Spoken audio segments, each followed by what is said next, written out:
amis, on se retrouve en cette journée pluvieuse du vendredi 13. Devinez pour parler de quoi? De superstition, bien évidemment. Pour ceux qui sont en France, je rappelle qu'aujourd'hui il y a une grosse cagnotte du loto, donc je pense que je vais jouer, même si la chance et moi ça fait deux. Mais voilà, qui ne tente rien n'a rien, comme je dis souvent. Regardez, à droite comme je suis, j'ai cassé le trèfle à quatre feuilles que ma petite Caroline m'avait offert. Mais, par chance, il reste la coccinelle rouge. Et je rappelle que le rouge en Asie est une couleur porte-bonheur. Donc s'habiller de rouge le jour de l'an lunaire, le jour du nouvel an chinois, ça porte bonheur. Et d'ailleurs, quand on va dans les restaurants asiatiques, on a souvent des lanternes rouges et des décorations rouges, tout ça pour porter bonheur, pour apporter la chance. Le planning de fin de semaine et regardez, mon chéri m'a demandé de ne pas noter le 13 là, parce que voilà, en plus sous le vendredi, ça porte vraiment malheur, donc cette fois-ci, je n'ai pas le droit de noter le 13. Donc je ne sais pas qui de nous deux est le plus superstitieux. Bon, si ça tenait qu'à moi, je l'aurais marqué, mais voilà, mon chéri m'a demandé de ne pas marquer le 13, donc voilà. Tin, tin, tin, tin, tin, tin, tin. Ah non, hors de question, ça, jamais de la vie. Pas de casquette sur le lit, parce que c'est ma superstition. Donc on dit que dans le temps, quand un médecin arrivait dans une campagne et qu'il était pressé pour voir un patient qui était vraiment mal en point, il posait son chapeau en vitesse, enfin négligemment sur le lit, et donc on dit que ça apporte la mort. Donc chez moi, c'est hors de question de voir ni une casquette, ni un chapeau, et même pas un casque de pompier sur le lit. C'est no way. Miroir, mon beau miroir. Eh oui, celui-là a été brisé. L'histoire du miroir brisé reviendrait, selon ce que j'ai lu, à l'Empire romain. Donc, le miroir représentait le reflet de l'âme et du corps. Donc, si on brisait un miroir, on risquait de briser son âme. Et donc, comme les Romains estimaient que la vie était composée de plusieurs paliers qui se divisaient en 7 ans à chaque fois, eh bien, donc cela reviendrait à perdre son âme et à abîmer son corps pour les 7 ans à venir. Donc c'est assez triste et c'est assez long, 7 ans quand même. Il y a une autre croyance qui dit que dans l'histoire, quand on pensait que les miroirs étaient hantés et qu'on en brisait un, cela libérait les mauvais esprits et que ceux-ci nous jetaient des mauvais sorts pour les 7 ans à venir. Pour ma part, est-ce que je crois aux esprits? Peut-être, je ne sais pas. La rationnelle que je dis me dit non, mais comme on ne sait pas ce qu'il y a après la mort, pourquoi pas? Pourquoi pas? Je ne suis pas fermée à ça. Je suis pas non plus, voilà, je suis pas non plus fofolle à croire qu'il y a des esprits tout le temps partout. Enfin voilà, je vis simplement, je me prends pas la tête. Et quand un miroir est brisé, je ne me prends pas la tête non plus. Je ne fais pas comme ma nounou qui mettait le miroir brisé dans une bassine parce qu'elle pensait que voilà, ça annulait le sort. Moi, quand un miroir est brisé, eh ben, je le ramasse à la pelle, la balayette, je le mets dans la poubelle, et dès que je peux, ben, la poubelle, je la sors de la maison.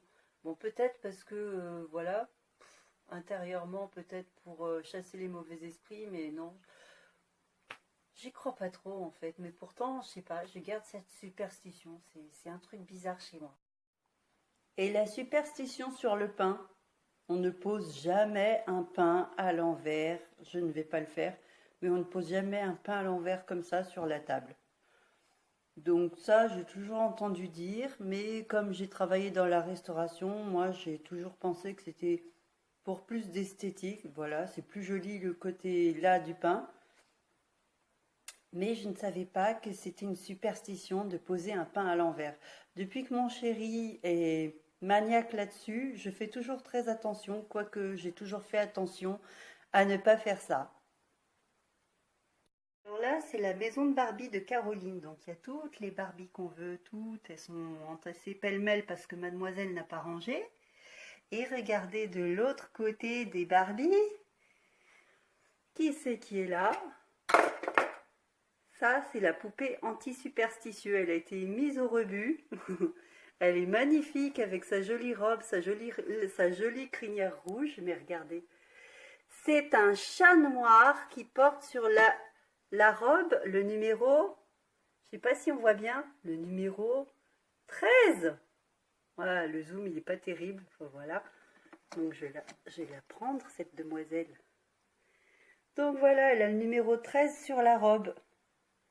C'est pas un truc anti-superstitieux, ça? Hein?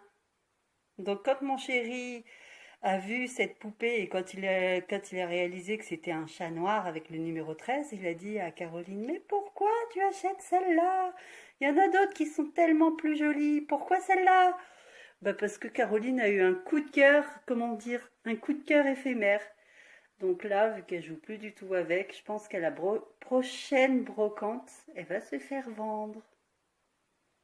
Et toi, si je suivais la superstition vietnamienne, tu portes malheur dans une maison, même si tu n'es pas noir. Alors le chat noir, ça porte encore malheur doublement si tu étais noir dans la maison, mais un chat dans une maison au Vietnam, ça porte malheur. Voilà, tu es un être maléfique. Alors que si on avait un chien, le chien au Vietnam, quand il est dans la maison, enfin du moins quand il rentre dans la maison, il apporte la prospérité. Toi, tu vas me faire courir à la ruine. Tu t'en fous, hein? Ouais, t'en fous. Il y a une autre superstition que l'on retrouve en Asie et qui est exactement, mais exactement la même en Russie. Cela concerne le foulard. Donc quand on reçoit un foulard, enfin quand quelqu'un reçoit des mains d'un ami ou autre un foulard, il faut que la personne qui reçoit le cadeau donne en échange une pièce. Donc c'est exactement pareil au Vietnam aussi bien qu'en Russie. Tout ça pourquoi? Parce que quand en Russie ou au Vietnam on offre un foulard, un torchon, une serviette ou un mouchoir, cela signifie qu'il va y avoir des larmes de versées. Donc on pense ces larmes versées, on les associe à un adieu. Donc quand la personne qui reçoit le cadeau donne en échange une pièce, cela veut dire que le lien ne sera pas rompu et que voilà, donc ça ne tranche pas l'amitié, ça ne coupe pas le lien qui unit les deux personnes. Et c'est exactement la même chose quand on offre, j'arrête pas de bafouiller, quand on offre un couteau. Donc pareil, je ne sais pas si en Russie c'est pareil, mais je suppose que oui. Quand on offre un couteau à quelqu'un, donc quand on offre un couteau à un ami, si l'ami ne donne pas la pièce en échange, ça porte malheur parce que le couteau tranche l'amitié. Celui-là, c'est mon chéri qui l'a reçu de son frère. Il n'a pas donné de pièce, donc j'espère que ça ne va pas trancher la fraternité. En tout cas, c'est mal parti parce que les deux frères sont vraiment très unis. Autre superstition en Asie qui tourne toujours autour de la couleur, décidément. Il faut savoir qu'en Asie, quand on croise une araignée jaune ou verte, ça porte malheur. Tandis que si on croise une araignée noire, une rouge, même bien que rouge c'est les plus venimeuses, rouge, noire, violette ou autre, ça va, il n'y a pas de souci. Mais si on croise une araignée jaune, jaune ou verte, il n'y a pas... il y a un gros lézard en fait. Pourquoi cette discrimination? Je ne sais pas. Il faudra que je trouve un sens à cette explication. Je ne sais pas si mon père pourrait me la donner. Je vais lui poser la question, on ne sait jamais. Si tu passes le balai le jour de l'an chinois, ça porte malheur. Par contre, l'aspirateur est toléré. Trop bizarre. Au Nouvel An, on fait éclater des pétards. Eh ben, c'est tout simplement pour chasser les mauvais esprits. Tout comme on s'habille en rouge pour attirer la chance. Car le noir, ça porte malheur. Aussi bien sur les chats que si on porte du noir le jour du Nouvel An, c'est à éviter parce que le noir attire la malchance, attire les mauvais esprits. Et non, ça, le noir, le jour de l'an chinois, c'est no way. Mais en fait, c'est un peu bête cette superstition. Parce que si on réfléchit bien, nous les Asiatiques, on a tous les cheveux noirs. Donc même si tu t'habilles en rouge le jour de l'an, eh ben, t'as du noir, quoi. T'attires quand même la malchance. Enfin, je sais pas. À moins de se faire teinter les cheveux. Bon, ben là, c'est une bonne parade, mais quand même, quoi. Tout comme il y a une tradition, donc le jour du Nouvel An chinois, le premier visiteur de l'année, mais alors le tout premier visiteur de l'année, que ce soit dans une pagode, que tu visites des amis ou que tu visites un malade chez lui, si tu es le premier visiteur du jour de l'an, soit tu attires la chance, soit tu attires la malchance. Donc, pour conjurer le sort, il y a certains chefs de famille, à minuit, le jour de l'an chinois, ils sortent de chez eux et ils rentrent immédiatement. Comme ça, bah, si c'est eux qui portent ou la chance ou la malchance, ben, ils assument quoi. Ça se lève un petit peu, je vais pouvoir en profiter cet après-midi, super. Alors, autre croyance asiatique, vous voyez les petits hôtels, les hôtels de prière, que ce soit en Thaïlande, en Chine ou au Vietnam. Donc sur ces petits autels, on fait des offrandes en nombre impair, que ce soit des fruits comme les pommes, les bananes, les litchis, les mangoustans ou peu importe. C'est toujours en nombre impair que l'on pose les fruits sur les autels, car en Asie, le nombre impair est considéré, est attribué aux défunts et le nombre pair, bien évidemment, attribué aux vivants. De même que lorsque l'on sert du riz à table dans un bol et qu'on utilise des baguettes, on évite de planter les baguettes à la verticale dans le riz. Pourquoi? Parce que ça rappelle aux Asiatiques les bâtons d'encens dont on se sert pour faire les prières aux défunts. Donc on préférera plutôt poser les baguettes sur le bol à plat ou éventuellement sur la table, ce qui est aussi simple. Voilà.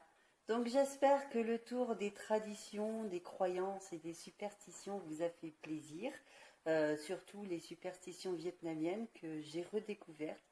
Et si vous avez, vous, des superstitions qui viennent d'autres pays, mais pourquoi pas me les laisser en commentaire en dessous et je serai ravie de les lire.